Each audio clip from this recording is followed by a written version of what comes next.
The long and short of it, written by Bobbles, Chapter 42. The next day, Cut and Paste was, amazingly, even more concerned. When she'd tried to wake Anon in the morning, she'd found he was in the exact shape she would have expected Pike to be in, tired to the point of non-functionality. She ended up needing to assert herself just a bit, by insisting that he stay home from work and get some rest. He briefly tried to fight it, but after he nearly collapsed face first into his bowl of cereal, he acquiesced. Cut ended up staying behind too, in order to watch over him. She was sure Aunt Jargon would understand. Both Anon and Pike were sleeping peacefully. Pike said she planned to give her Mares the day off after all, while Cut sat in the living room, sorting some of her cyber, the assembly decks. Or, she supposed they were sleeping peacefully, going by the sound of shuffling bedsheets. Some pony just got out of bed. Craning her neck and looking over her shoulder, Cut caught Pike emerging from the bedroom, looking as concerned as Cut felt. He wasn't up to going to work? Pike asked, nodding towards the bedroom.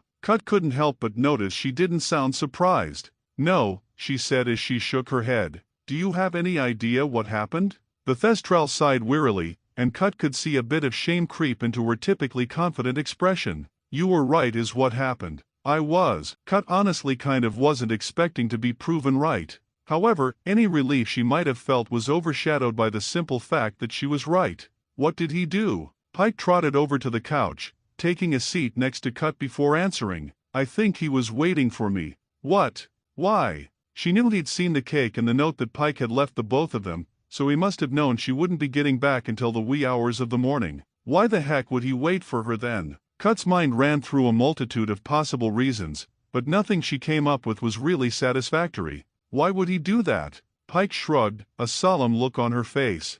I don't know. He tried to give me some horse apples about how he stayed up because the apartment needed a sweep. If Cut cocked her eyebrow any higher, she was pretty sure it would have flown off her face.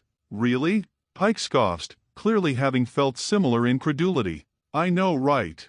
Since when did he care about sweeping? While the two of them talked, Cut's mind continued to search for a possible explanation. So you weren't able to get the real answer out of him? Pike crossed her hooves, grumbling. I tried to get him to spill it, but he just picked me up. And he knows how much I hate being mare-handled. She looked over her shoulder at the bedroom door, letting out a sigh. I'm planning on pestering him about it again when he wakes up, but I get the feeling he'll just wave it off again. She was probably right, considering how things went the last time Cut asked him if something was wrong. What should we do then? Just try to puzzle out the problem and fix it ourselves? Pike slumped her shoulders. That could work, if we can figure out what it is. She raised a good point. That was much easier said than done. Scrunching her face in concentration, Cut tried to figure out what it could be. Nothing had happened at work, and nothing had really happened at home, either. That is, except for his whimsy fit. Hey Pike? She looked up from her own concentration towards the earth pony. Yeah? You don't think that the stuff that gave him his whimsy fit is still bothering him, do you? Cut asked. Nocturnal Pike didn't think that was it. Back when she was young, whenever her dad ever threw a fit about something, her mom would always pull him out of it with some kind words and a big old hug. But, Anon was pretty anxious about hurting before, so it wasn't impossible that some new anxiety had taken the place of the one she'd placated. I don't think that's it, but I think you're on the right track. The problem with that being, it meant whatever was eating him wasn't likely something she could fix without knowing what the problem was. The Thestral tapped one of her hooves in an attempt to work out some of her mounting frustration.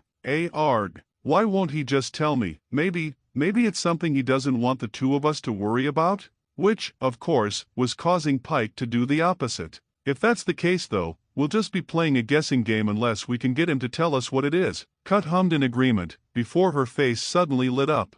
I have an idea. Glancing at the mare, Pike nodded, signaling her to continue. If he's still evasive when you ask him today, why don't we try to catch him in the act? That's actually a pretty great idea. If both of us confront him in the moment of doing something odd, he almost certainly won't be able to worm his way out of that. That just might work. Did you have something in mind? Cut beamed under Pike's praise, clearly excited to be positively contributing to the herd. Well, I figure, if last night wasn't just a complete coincidence, Anon will probably stay up late again if one of us isn't home, right? Pike nodded. Makes sense. So how about I stay late at work a few days from now and we see what he does? Putting her forehooves on Cut's shoulders, Pike looked her right in the eyes. Cut, that's genius. Cut and Paste was feeling confident that the plan would succeed. Honestly, she was a little worried that finding a reason to stay at the office so late would be hard, but it turned out she needed the time to catch up from that day she'd missed. All it took then was finding the perfect day to spring the trap. Which was today, a few days later, for two major reasons. Firstly, so that he couldn't use his late night as an excuse for staying up late. And secondly, so that she and Pike could continue to observe him. He'd never done something as outright strange as staying up until 5 a.m. for no apparent reason again, but occasionally, Cut would catch various small oddities. For example, she'd noticed that now he'd never hugged just one of them, it was always both. Whenever only one of them went in for a hug, he'd hesitate, flinching until the other one joined in. He never made it obvious, but being on the lookout for it allowed Cut to consistently see it. This only served to embolden the Mares' shared quest for truth. And, judging by the fact that as Cut drew closer to the apartment door, she could hear Somepony moving around, she believed the resolution was close at hoof. It was 3:30 a.m., a time that even with their skewed sleep schedules, was an odd one to be awake at. Stopping in front of the door, she took a deep breath. All right, Cut, be ready.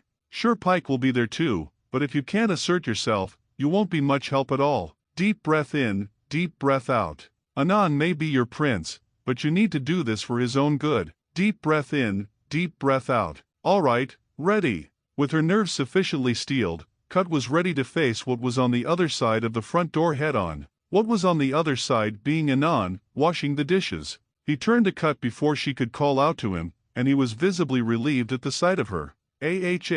Welcome home. Seeing no reason to waste time, Cut got right into it. Thanks, Anan, but what are you still doing up?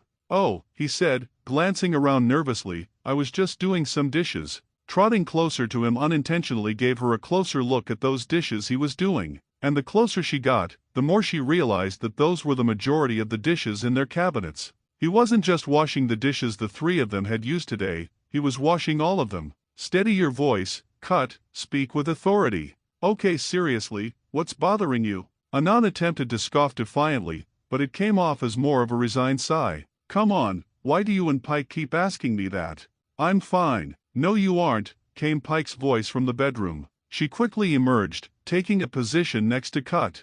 I've been listening to you pull dishes out of the cupboard to wash for the past several hours. Now what's wrong? Anan, finally seeing there was no way out, slumped his shoulders. It's just dumb, he muttered under his breath. Pike looked at him with sympathetic eyes. Obviously not if it's bothering you this much. But that's the thing, it shouldn't be bothering this much, came his suddenly impassioned reply. I mean, you both told me I didn't need to worry about it and that you'd be there for me, but I just can't get over that stupid feeling that I need to give you everything. Unless I want the herd to fall apart. Nocturnal Pike felt like the floor had just fallen out from under her. Cut was right, again. Those feelings that spawned his whimsy fit? They were never really placated to begin with. I failed. And I know it's dumb, that's why I didn't want you two to worry about it. Pike felt like she was about to keel over. How could I not have noticed? How did I miss this? I did what every mare would do in that situation, exactly what Mom would have done. What an alpha is supposed to do, but that didn't make it the right thing to do.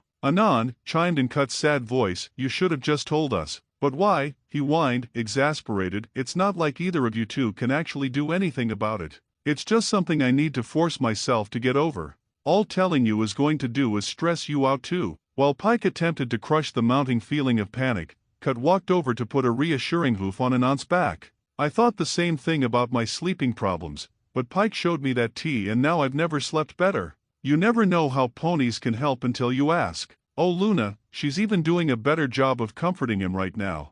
This is what you get for allowing yourself to distance yourself from who you ought to be. Came the cruel, mocking voice in Pike's mind. You've allowed yourself to fall from Marilinus and look where it's gotten you. You're a failure of an alpha. I've got to do something, got to salvage this. Herds look to their alpha for guidance, I've got to come up with something. As Pike panicked, Anan continued to mope. I just don't see what either of you could do. A schedule. Pike blurted out, a little more desperately than she intended. The two of them just looked confused, unaware of her distress thanks to her mastery of her poker face. Anan blinked. How so? Okay Pike, you've brought it back, now get yourself under control. Ahem. What if we set aside certain days to focus on specific ponies? Like, say Tuesdays or Cut's Day. That day you set aside to do something with her, and another day you'll set aside to do something specifically with me. Right. Cut chimed in, and then we can have a third day we set aside for all three of us to always do something together.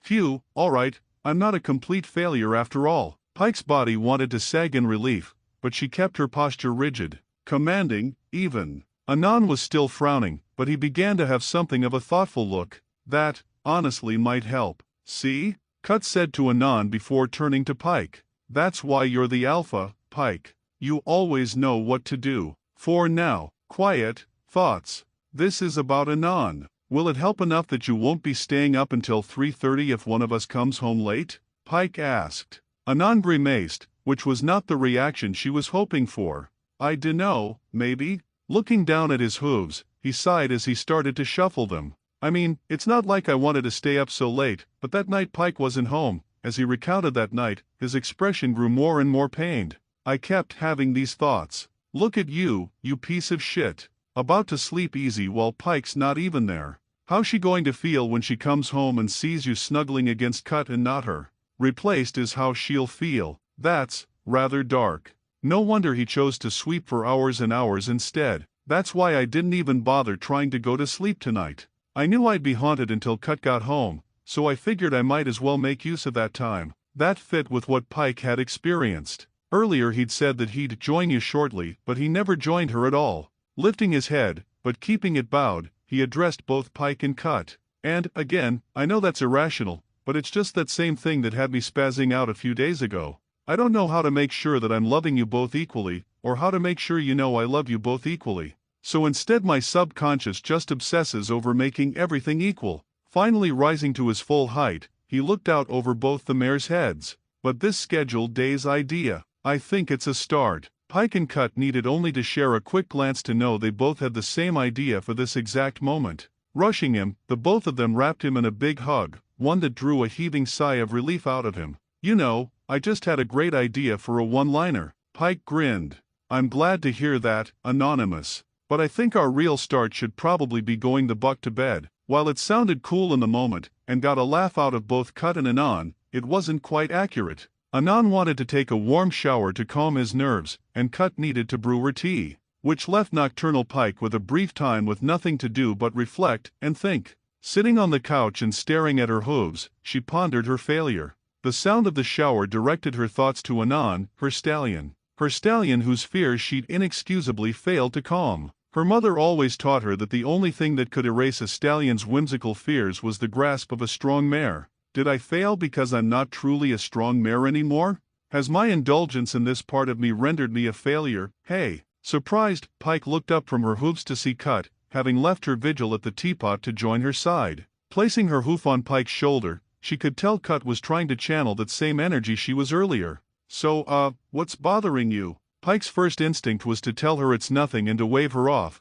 but the Thestral realized that'd be pretty stupid considering the night's events. Despite the cocktail of despair, she managed to keep her voice even. I just can't believe I failed. Cut looked deeply shocked, and somewhat offended, by her assertion. What do you mean you failed? The Thestral resisted the urge to slam her hoof on the coffee table. I mean I failed, dang it. How didn't I see it? How could I have been so wrong? That's just it, you weren't wrong. Pike gave her a look of pure incredulity. How was I not wrong? Cut, clearly reading the question on her face, continued. You said Anan acts like a mare, and you were right. Isn't it all too common for mares to bottle up their emotions so as to not burden others? She's completely right. That was one of the lessons Pike's mother sought to hammer into her head, ever since she was a filly. A merely mare keeps her emotions to herself. Cut continued. So I wouldn't beat yourself up about it. Since after all, but at that point, Pike was a little ashamed to admit she'd tuned her out.